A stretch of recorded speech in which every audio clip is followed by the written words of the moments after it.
The big meeting room was filled with strange sounds, voices mixed together from 47 different alien species, all talking through translation machines. The air smelled like metal and cleaning chemicals. Bright lights hung from the ceiling, making everything look sharp and cold. Jake Morrison sat in his chair trying to stay calm. He was the human ambassador, which meant he spoke for all humans in the galaxy.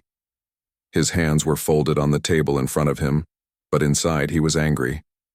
Very angry. For 3 years now, the aliens had been making rules that hurt humans. First, they said humans could not share their new inventions with other species. The aliens called it the Technology Control Law. They were scared because humans made new things too fast. Then came the Military Control Law. This meant human soldiers could only fly in a small part of space. It did not matter that human soldiers were good at stopping space pirates. It did not matter that they saved alien colonies from attacks. The other species were afraid of human weapons. Now they wanted to pass something even worse. The Cultural Integration Mandate. This new rule would force all human colonies to act like aliens. They would have to follow alien customs and alien ways of living. They could not be human anymore. Jake looked around the room at all the different aliens. Some had tentacles instead of arms. Others had scales or fur or skin that changed colors. They all looked different from each other, but they were all the same in one way. They were all afraid of humans. A purple alien with 8 tentacles stood up. His name was Vextar, and he came from the Altanian Republic. He was one of the aliens who hated humans the most. "Humans are dangerous," Vextar said. His voice came through the translator as cold and mean. "They grow too fast, they take over everything they touch. They do not respect our old ways. These new rules will keep the galaxy safe from them." Other aliens nodded their heads. Some made clicking sounds with their mouths. Others flashed lights on their bodies. These were all ways of saying yes in different alien languages. Jake felt his anger growing hotter. He thought about all the good things humans had done for the galaxy. Human engineers built the hyperspace highways that let spaceships travel between stars quickly. Before humans came, it took months to cross the galaxy. Now it took days. Human doctors made medicines that saved billions of alien lives. There were 12 different species that would be dead now if not for human vaccines. Humans did not ask for payment. They just wanted to help. Human peacekeepers died protecting alien worlds. Jake remembered the battle at Kepler Station, where 50 human soldiers fought off 1,000 space pirates to save alien families. Only 5 humans survived that fight. The aliens they saved sent flowers to the funerals. But now those same aliens were voting to control human life. More aliens stood up to speak. They all said the same things. Humans were too aggressive. Humans changed things too fast. Humans did not fit in with galactic society. Jake listened to each speaker. His face did not show any emotion, but his heart was beating fast. He knew what the vote would be. He had known for weeks. The aliens had already made up their minds. An alien with blue skin and 6 arms stood up. Her name was Sakana, and she came from a planet called Meridia. "Humans saved my world from the plague 3 years ago," she said. "My children are alive because of human medicine. But I still think these rules are needed. Humans are just too different from us." That hurt worse than all the mean words from aliens who hated humans. Even the aliens who liked humans thought humans were too dangerous to be free. Finally, it was time for Jake to speak. He stood up slowly. The room got quiet. Everyone was looking at him. 50 years ago, humans joined this council, Jake said. His voice was calm, but everyone could hear the sadness in it. "We came here hoping to be friends with all of you. We wanted to learn from you and share what we knew." He looked around the room, making eye contact with as many aliens as he could. "We built the hyperspace network that connects all your worlds. Before that, you were all alone on your own planets. Now you can visit each other in days instead of years." Some aliens looked down at their tables. They knew he was right. "Our doctors created the universal vaccine. 12 billion aliens are alive today because of that medicine. We gave it away for free to every species in the galaxy. More aliens looked uncomfortable now. Our peacekeepers have died protecting your colonies. We have fought pirates, raiders, and invaders. We never asked for anything in return except friendship. Jake's voice got a little louder. But you do not want our friendship. You want to control us. You want to tell us how to live, how to act, how to think. You are afraid of us because we learn quickly. You are afraid because we make new things. You are afraid because we do not like to stay the same forever. An alien with red scales stood up. Ambassador Morrison, please understand. We are not your enemies. We just need rules to keep peace in the galaxy. Jake looked at the red alien for a long moment. Rules to keep peace? Or rules to keep humans weak? The alien did not answer. You want to vote, Jake said. Then vote. The voting process was fast. Each species pushed a button on their table. Green for yes, red for no. The big screen at the front of the room showed the results as they came in. Green, green, green. Yes votes kept adding up. Jake watched the numbers climb. 30 aliens voted. Yes, 35, 38. Finally, the voting stopped. The results appeared on the screen in big numbers. Yes, 39. No, 7. No vote. 1. The cultural integration mandate had passed. Humans would now be forced to follow alien rules about how to live and act. Jake looked at the screen for a few seconds. Then, he picked up his papers and put them in his bag. He did this very slowly and carefully. The room was completely quiet now. Everyone was watching him. Well, Jake said, I guess that settles it. He closed his bag and stood up. Humanity withdraws from the Galactic Council. This is effective right now, today. The room exploded with noise. Aliens started talking all at once. Some jumped up from their chairs. Others flashed lights or made loud sounds. An alien with green fur named Zethrak shouted over the noise.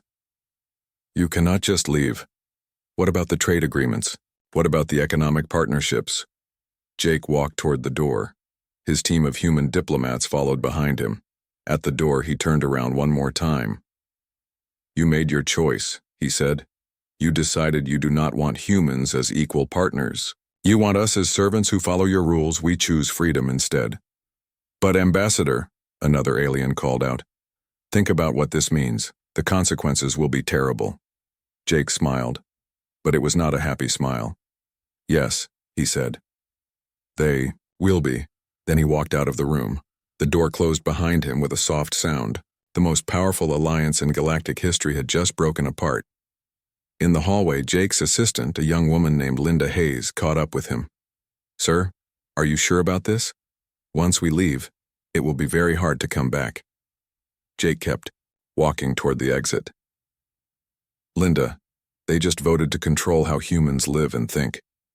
They want to take away everything that makes us human. There is no coming back from that. They reached the main entrance of the council building. Through the big windows, Jake could see human transport ships waiting to take them home. Home to human space where humans could be free. Send a message to Earth, Jake told Linda. Tell them to start the withdrawal process. Every human citizen, every human business, every human ship. I want them all out of council space within 6 months. All of them, sir? All of them. If the council wants a galaxy without human influence, then that is exactly what they are going to get. As they walked toward the ships, Jake felt sad but also relieved. For years, humans had tried to make the aliens happy. They had followed alien rules and tried to fit in. But it was never enough. The aliens would always be afraid of humans. Now, humans would be free to grow and change without asking permission. They would build their own future in the frontier territories, far from alien fear and jealousy. The council had made their choice. Now humans would make theirs. Captain Lisa Harper stood on the bridge of her ship, the New Horizon. Through the big window in front of her, she could see the huge space station called Nexus Prime. It was one of the biggest trading posts in the galaxy, with millions of people living and working inside it. But today, Lisa was not here to trade. She was here to take the last humans away from this place forever. 6 months had passed since Ambassador Morrison walked out of the council meeting. 6 months of careful planning and hard work. Human ships had been moving quietly through Council space, picking up human families, human workers, and human businesses. They were all going home to human territory. "Captain," said her second-in-command, Greg Phillips. "The last transport is docking now. That should be everyone." Lisa nodded. She felt tired. It had been a long 6 months. Moving 2 million humans out of Council space was not easy. There were humans on hundreds of different worlds, working in thousands of different jobs. Some did not want to leave. They had made friends with aliens. They had built lives in Council space. But the order was clear. Every human had to leave. No exceptions. Lisa watched through the window as the last human families walked across the docking bridge to their transport ships.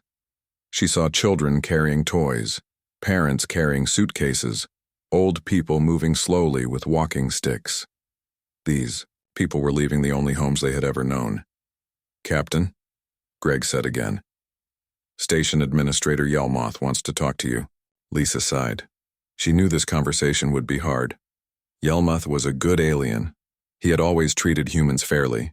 He had even argued against the cultural integration mandate in the Council. But orders were orders. "Put him on the main screen," Lisa said. The big screen lit up, showing the face of Yelmoth. He looked like a giant insect with big compound eyes and clicking mouth parts. But Lisa had worked with him for 5 years. She knew he was kind and honest. "Captain Harper," Yelmoth said. His voice sounded sad through the translator. "Please, this is crazy. We can work something out. The Council will change their minds." Lisa shook her head. "The Council voted, Administrator. They made their choice, now we are making ours." "But the economic partnerships," Yelmoth said, "the trade agreements, the joint research projects, all of this will be destroyed." "Yes," Lisa said simply. "It will be." Yelmoth's compound eyes reflected the light from his office. "I do not understand. Humans have been part of galactic society for 50 years. You have friends here. You have investments, businesses, relationships. How can you just walk away from all of that?" Lisa was quiet for a moment. She thought about her own life. She had been born on a human colony, but she had spent most of her adult life in Council space. She had alien friends too. She had worked with alien crews, learned alien languages, eaten alien food, but she also remembered why she was here. "Administrator, let me ask you something," Lisa said. "Did you vote for the cultural integration mandate?" "No, of course not. I spoke against it. But you are still part of the Council that passed it. You are still part of the government that says humans cannot live freely." Yelmoth looked uncomfortable. "I am just one voice among many." "And that is the problem," Lisa said. "The Council decided that humans are too dangerous to be free. They want to control how we live, how we act, how we raise our children. Even the aliens who like us think we need to be controlled." She leaned forward in her chair. "So we are giving you what you voted for. A galaxy without human influence. No human businesses to compete with alien companies. No human innovations to make alien technology look old. No human culture to challenge alien traditions. But this will hurt everyone," Yelmoth said. "The economy will collapse. Trade will slow down. Research will stop." "Then maybe the Council should have thought about that before they voted," Lisa replied. On the screen, Yelmoth looked very sad. "What about the friendship between our species? What about 50 years of cooperation?" Lisa felt sad too, but she did not let it show on her face. "Friendship requires respect, Administrator. The Council does not respect humanity. They fear us. And you cannot build a relationship on fear. So this is final. There is no way to change your minds. The decision has been made at the highest levels," Lisa said. "All humans will leave Council space. All human businesses will close. All trade agreements will be canceled. All joint projects will end." She stood up from her chair. "As of today, humanity cuts all official ties with the Galactic Council. We will honor existing contracts until they expire, but no new agreements will be signed." Yelmoth was quiet for a long time. Finally, he spoke again. "Where will you go?" "Home," Lisa said. To the frontier territories, to the space beyond council control. But that is dangerous space. There are pirates, raiders, unexplored systems. Lisa smiled for the first time in the conversation. Administrator, humans have been dealing with danger for our entire history. We are not afraid of pirates or unexplored space. We are afraid of being controlled by people who do not understand us. The conversation ended, and the screen went dark. Lisa turned back to the window. The last transport ship was pulling away from Nexus Prime. 300 ships now floated in space around the New Horizon. Each ship was full of humans heading home. Set course for the Kepler frontier, Lisa ordered. Maximum speed. Yes, Captain, Greg replied. Estimated travel time to human space is 18 days. As the fleet of ships began to move away from Nexus Prime, Lisa thought about what they were leaving behind. Humans had built much of the infrastructure in Council space. Human engineers had designed the power systems for dozens of space stations. Human doctors ran hospitals on alien worlds. Human teachers worked in alien schools. All of that was ending now. She thought about the alien friends she was leaving behind. There was Dr. Kexelar, a reptilian scientist who had worked with human researchers for 10 years. There was Captain Velthar, an insect-like alien who had served alongside human peacekeepers. There was Professor Kinara, a blue-skinned alien who had taught human and alien students together. These aliens would miss their human friends, but they had not spoken up when the Council voted to control human culture. They had stayed quiet when their governments decided to restrict human freedom. Lisa walked to the communication station.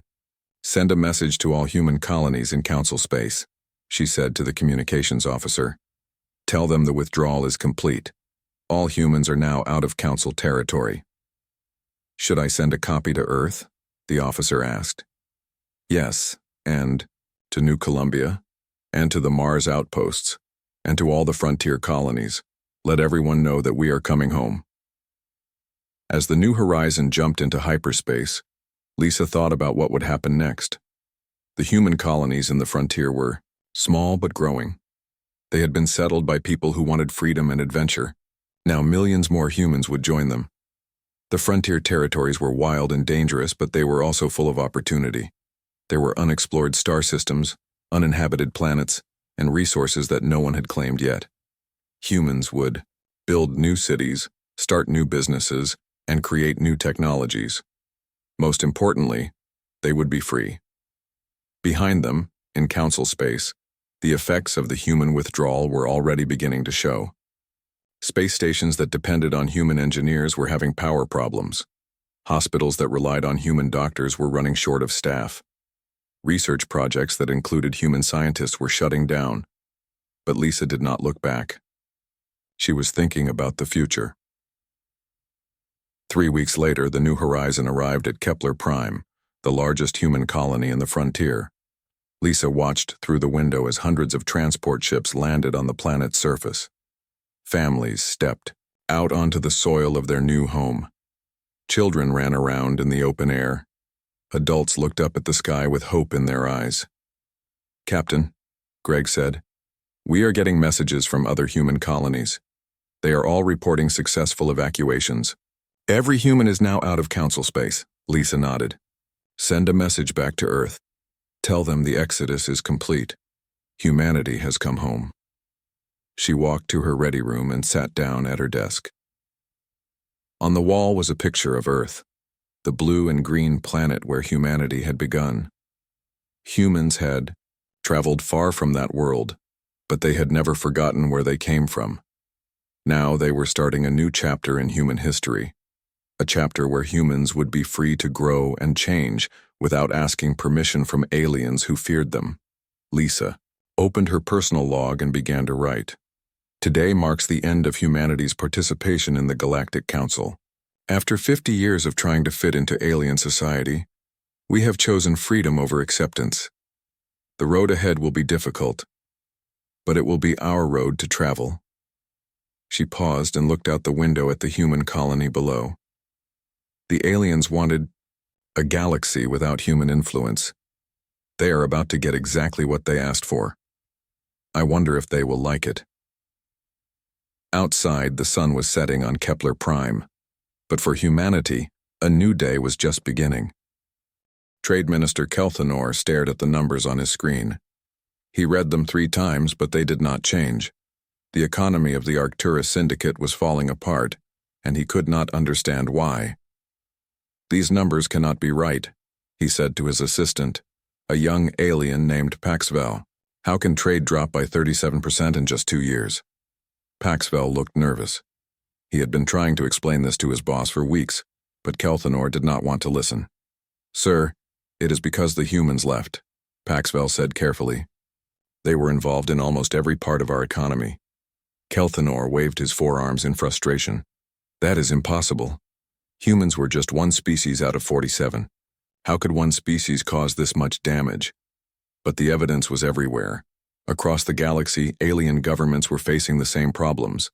Businesses were closing, trade routes were empty, entire industries were shutting down. The truth was simple but hard to accept. Humans had not just been part of the galactic economy. They had been the engine that made it work. On the industrial world of Korvax 7, factory owner Grixtal stood in his empty manufacturing plant. The machines were silent. The workers had all gone home. The factory that had produced goods for 20 star systems was now closed. "I do not understand it," Grixtal said to his chief engineer, an alien named Tekmor.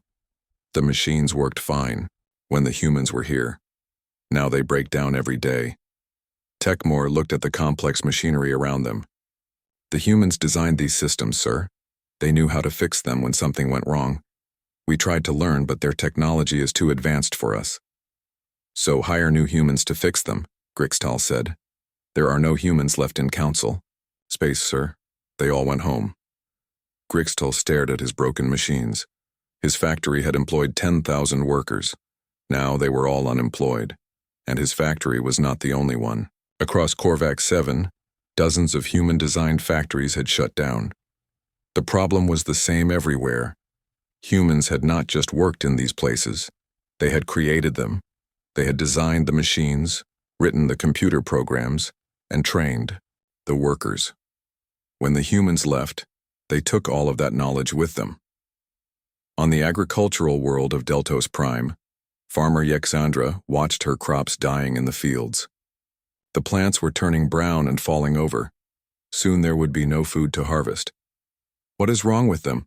she asked the government agricultural expert who had come to help. "The soil enhancement system is failing," the expert explained. "It was designed by human scientists 3 years ago. Without regular updates to the chemical mixture, the soil loses its nutrients.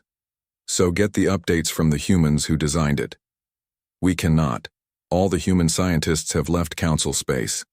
The research facility where they worked has been closed." Yexandra looked at her dying crops. Her farm fed 50,000 people in the nearby city.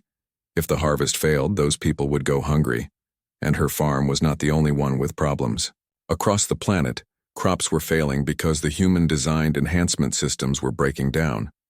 In the capital city of the Centauri Republic, Defense Minister Karthek sat in an emergency meeting with his top generals. The news from the ESO or outer colonies was bad and getting worse. "The Marauder Alliance has attacked 6 more systems this month," reported General Vixtar. "Our forces cannot stop them." "Why not?" Karthek demanded. "Our military is strong. We have good ships and trained soldiers." "Yes, sir, but our tactics are not working. The humans taught us how to fight these raiders. They showed us their strategies, battle plans. But now we are fighting without human leaders, and the Marauders have learned to predict our moves." Karthek slammed his fist on the table. "Are you telling me that our entire military depends on human knowledge?" General Vixtar looked uncomfortable. "Not entirely, sir, but the humans were very good at war. They had experience fighting pirates and raiders. They knew how to adapt quickly when the enemy changed their tactics. So learn to adapt without them." "We are trying, sir, but it takes time to develop new strategies." Meanwhile, the Marauders are getting bolder. They attacked a civilian transport yesterday. 300 aliens died. The same problems were happening across council space. Human peacekeepers had kept the peace for 50 years. They had fought pirates, stopped wars between alien species, and protected trade routes. Now they were gone and chaos was spreading. In the Galactic Council building on the capital world, emergency meetings were being held every day. The representatives who had voted for the cultural integration mandate were starting to panic. Councillor Zethrak from the Kepler Confederacy stood up to address the emergency session. The unemployment rate in my territory has reached 23%, he announced. 37 major companies have closed their doors. The stock market has lost half its value. Other councillors nodded grimly. They were all hearing similar reports from their home worlds. My people are asking me why this is happening, Zethrak continued. They want to know how the loss of one species could cause such widespread economic collapse. Councillor Vextar, who had led the fight for the cultural integration mandate, tried to defend the decision. This is temporary, he insisted. We can rebuild without human influence. We can develop our own technologies and create our own innovations. With what? Snapped Councillor Melvira from the Andromedan Collective. Our research and development programs were built around human participation. They were not just helping with our research. They were leading it. It was true. Humans had been at the center of almost every major scientific breakthrough in the past 50 years. They had not just contributed to alien research projects, they had started most of them. The universal vaccine that had saved billions of lives, developed by human doctors working with alien biologists. The hyperspace relay network that connected the galaxy, designed by human engineers using alien mathematics. The gravity manipulation technology that made large space stations possible, created by human physicists studying alien energy sources. Without humans, scientific progress in council space was slowing to a crawl. We need to face facts, said Councillor Yelmoth during one heated debate. The humans were not just part of our civilization. They were the part that made everything else work. Meanwhile, reports were coming in from the frontier territories. That made the situation even worse. Human colonies were thriving. Free from council restrictions, human technology was advancing faster than ever before. Intelligence agent Kexelar presented his findings to a closed council session. The humans have developed a new type of faster-than-light drive, he reported. It is 3 times faster than anything we have. They have also created new medical treatments that can extend alien lifespans by 50%. How is that possible? Asked Councillor Vextar. They have only been gone for 2 years. Without council regulations slowing them down, human innovation has accelerated dramatically, Kexler explained. They are making breakthroughs that would have taken decades. Under the old system. The most painful part was that humans were sharing these innovations with non-council species. Alien governments that had never joined the council were suddenly becoming more advanced than council members. Trade Minister Kelthanor finally understood what was happening to his economy. He sat in his office, looking at reports from across the galaxy. The pattern was clear now. The humans were not just traders, he said to his assistant Paxville. They were the ones who created the things we traded. They designed the ships that carried the goods. They built the communication systems that made interstellar commerce possible. They even trained the alien workers who ran the trade networks. Yes, sir, Paxville replied.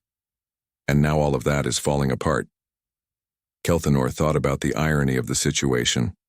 The council had feared human dominance, so they had driven humans away. But in doing so, they had revealed just how dependent they really were on human innovation and leadership. Get me a secure communication channel to the frontier territories, he ordered. Sir, the council has forbidden all contact with the human colonies.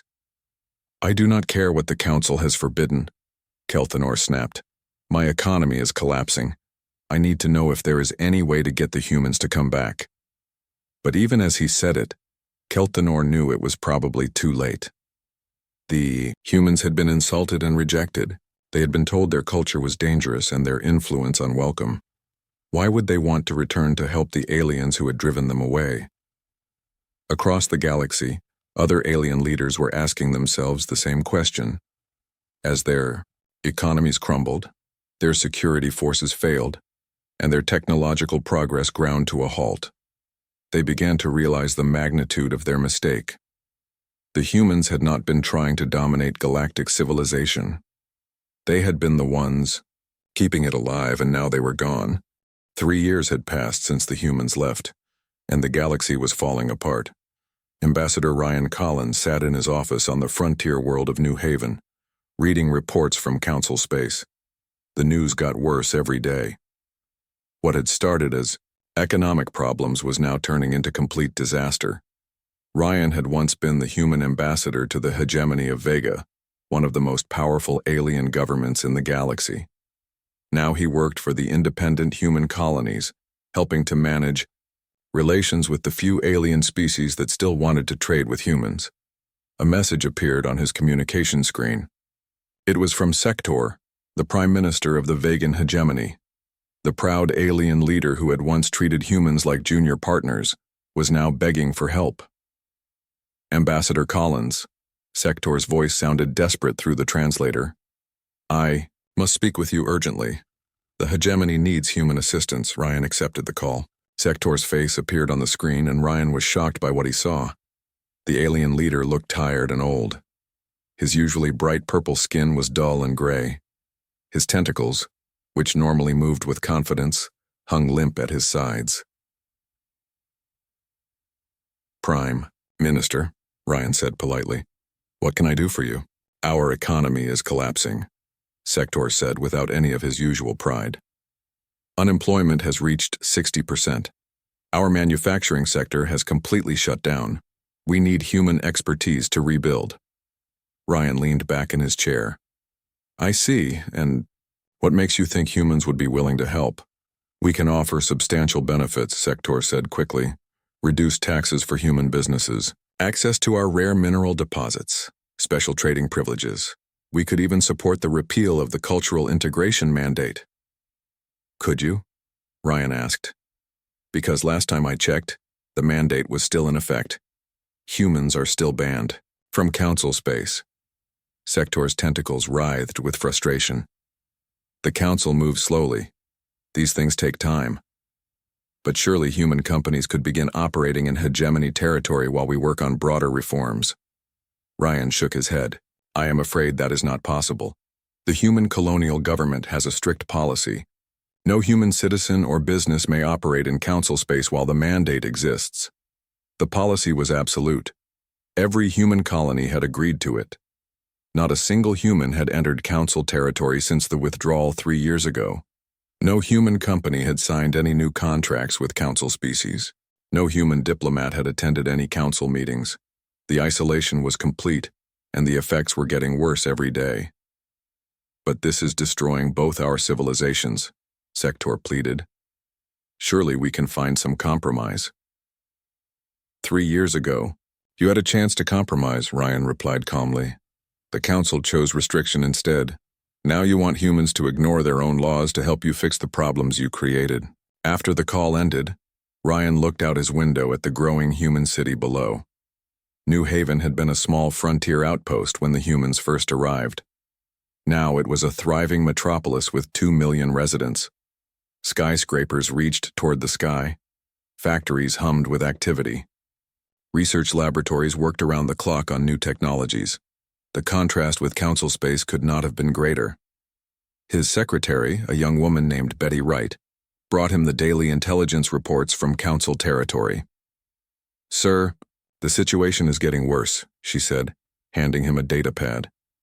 The Altanian Republic has lost another 3-star systems to pirates.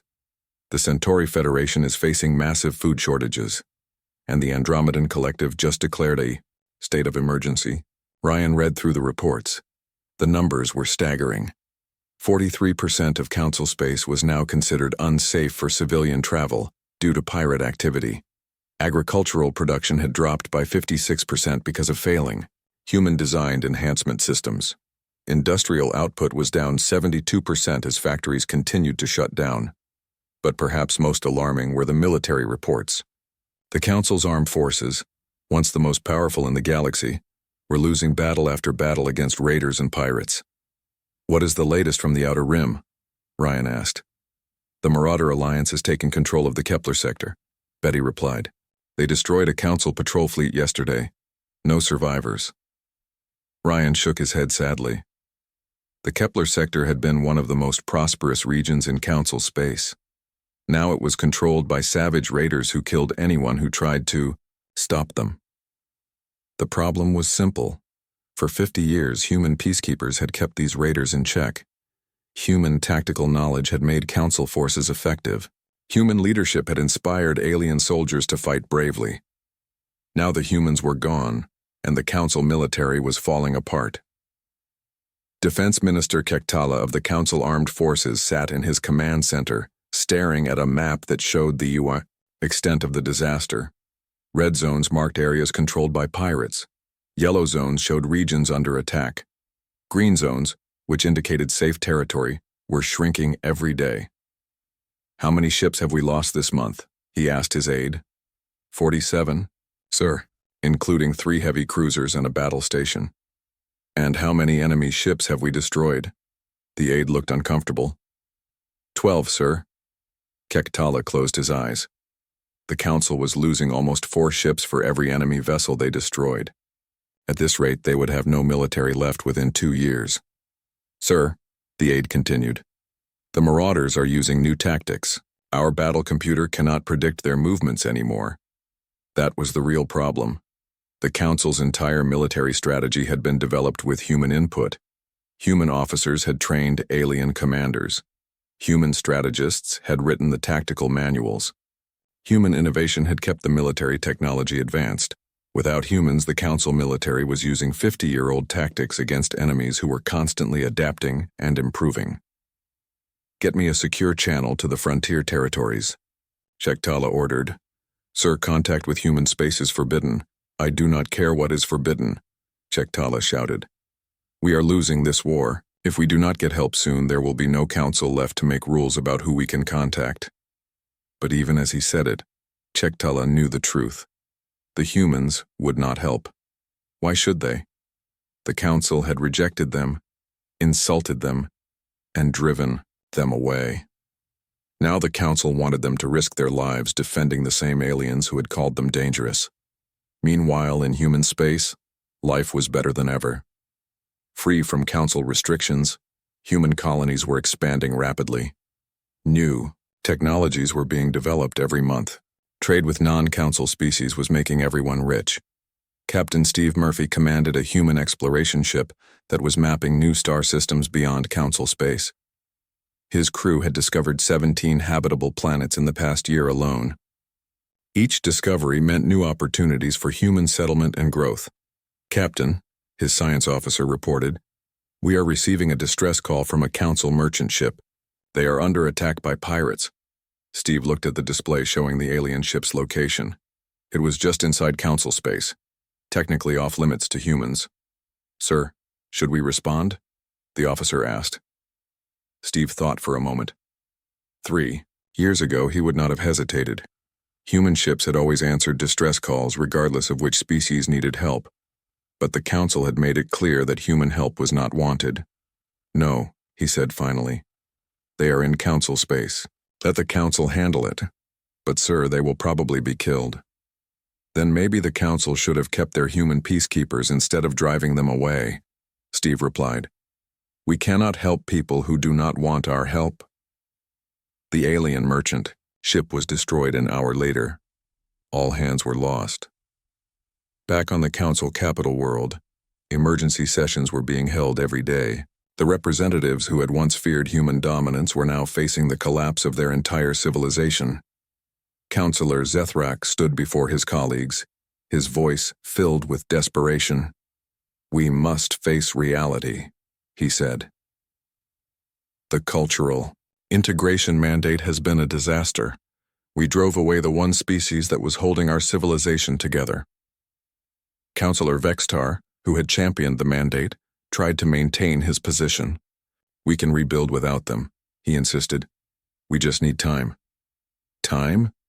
Zethrak laughed bitterly. "In 6 months, the Marauders will reach the core worlds. In a year, half of Council space will be under pirate control. How much time do you think we have?" Other councillors began to speak up. The tide was turning against Vextar and his supporters. "My people are starving," said Councillor Yexandra from the agricultural worlds. Our crops are failing because we cannot maintain the human-designed enhancement systems. My factories are closed, added Councillor Grixtall from the industrial sector. My workers are unemployed because we cannot operate human-designed machinery. My military is defeated, said Defense Minister Chektala. We are losing every battle because we do not know how to fight without human leadership. The debate continued for hours, but the conclusion was becoming clear. The cultural integration mandate had to go. The council had to try to convince the humans to return. But even as they prepared for this dramatic reversal, many councillors wondered if it was already too late. The humans had built a new life in the frontier territories. They were free, prosperous, and growing stronger every day. Why would they want to return to the council that had rejected them? 5 years had passed since humanity walked away from the Galactic Council. Now the council was walking to humanity's door, begging for forgiveness. Ambassador Jake Morrison sat in his office on New Terra, the capital world of the independent human commonwealth. Through his large window he could see the magnificent city that humans had built in just 5 years. Tall buildings reached toward the sky. Flying cars moved between them in orderly streams. Parks and gardens filled the spaces between structures, making the city beautiful as well as functional. It was nothing like the sterile, regulated cities of council space. A soft chime told Jake that his visitors had arrived. He had been expecting them for weeks. The Galactic Council had finally voted to repeal the cultural integration mandate. Now they wanted to talk about bringing humanity back into their alliance. Jake's secretary, a young man named Tony Adams, opened the door. "Sir, the council delegation is here," Tony said. 12 representatives led by Councillor Zethrak. "Send them in," Jake replied. The delegation entered his office in a single line. Jake recognized most of them. Councillor Zethrak from the Kepler Confederacy, who had always been reasonable. Councillor Yelmoth from Nexus Prime, who had argued against the mandate. Even Councillor Vextar was there, the alien who had led the campaign to restrict human freedom. They all looked older and more tired than Jake remembered. Councillor Zethrak stepped forward and placed a formal document on Jake's desk. "Ambassador Morrison," Zethrak said, his voice careful and respectful. "The Galactic Council has voted unanimously to repeal the cultural integration mandate. We invite humanity to return to full membership in the Council with all previous rights and privileges restored." Jake picked up the document and read it slowly. It was beautifully written, full of diplomatic language about mutual respect and shared prosperity. But Jake was not impressed by fancy words anymore. "I appreciate the gesture," Jake said finally, "but I'm afraid the situation has changed." "Changed how?" asked Councillor Yelmoth. He sounded genuinely confused. Jake stood up and walked to his window. "Let me show you something."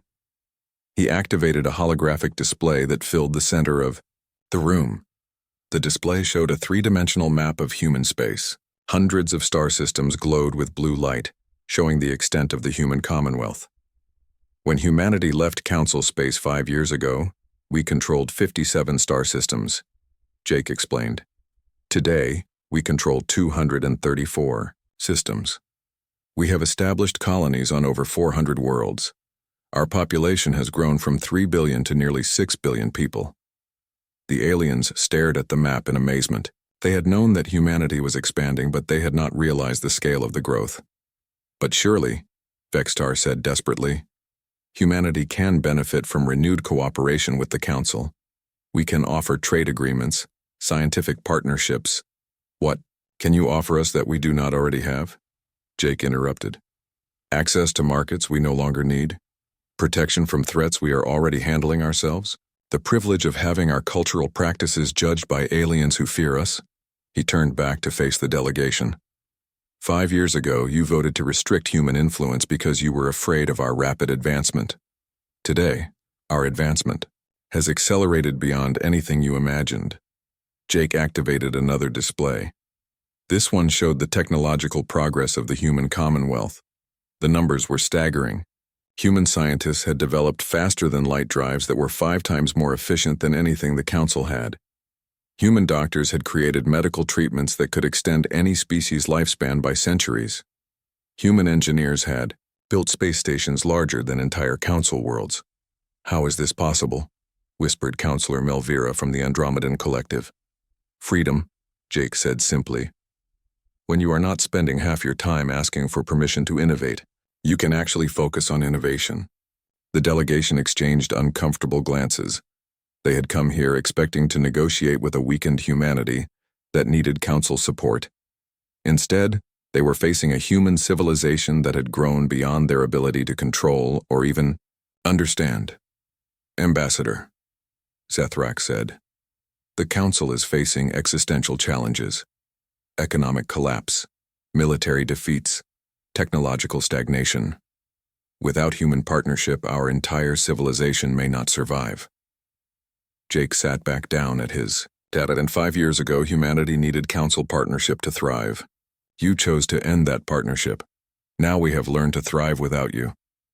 But this is about more than politics, Yelmuth pleaded. The Marauder Alliance has conquered a third of council space.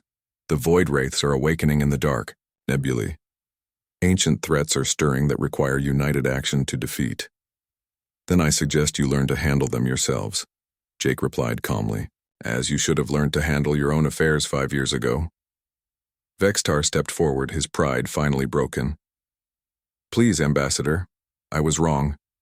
I led the campaign for the mandate, and I was wrong. Humanity was never trying to dominate the galaxy. You were trying to help it grow and prosper, I see that now. Jake looked at the alien who had once called humans dangerous and aggressive. You see it now because your civilization is dying without us. But where were these insights? 5 years ago when Ambassador Morrison tried to explain this to you, we were afraid. Vextar admitted. We saw how quickly humans advanced, how rapidly you solved problems that had puzzled us for centuries. We thought you would replace us. And instead, by driving us away, you guaranteed that replacement, Jake said. Because now we have no reason to limit ourselves to keep you comfortable. The truth of those words hung in the air like a heavy weight. The Council had feared human dominance so much that they had driven humanity away, only to discover that without human partnership, their own civilization would collapse. In trying to prevent human dominance, they had ensured it. Jake stood up again and walked to another window. This one looked out over the spaceport where hundreds of human ships were taking off and landing every hour. Trade ships carrying goods to dozens of non-council species. Exploration vessels heading out to map new star systems. Colony ships taking human families to new worlds. Do you see those ships? Jake asked the delegation. Every day they carry human influence farther into the galaxy. We are making alliances with species you have never heard of. We are exploring regions of space the Council considers too dangerous to enter. We are building trade networks that bypass Council space entirely. He turned back to face them. The galaxy is bigger than the Council, and humanity has learned to work with all of it. Counselor Yelmoth stepped forward. What would it take for humanity to consider returning? Name your price. Anything. Jake was quiet for a long moment. There is no price, he said finally. The human commonwealth has moved beyond needing council approval for anything. We are not interested in returning to a subordinate position in an organization that spent 50 years trying to limit our potential. But what about friendship? Yelmoth asked. What about 50 years of cooperation and shared history? Friendship requires mutual respect, Jake replied. The Council never respected humanity.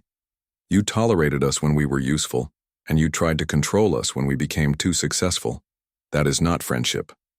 The delegation tried for another hour to find some way to convince humanity to return. They offered trading privileges, research partnerships, even permanent seats on the Council's ruling committee. Jake listened politely to each proposal and rejected them all. Finally, the aliens gave up.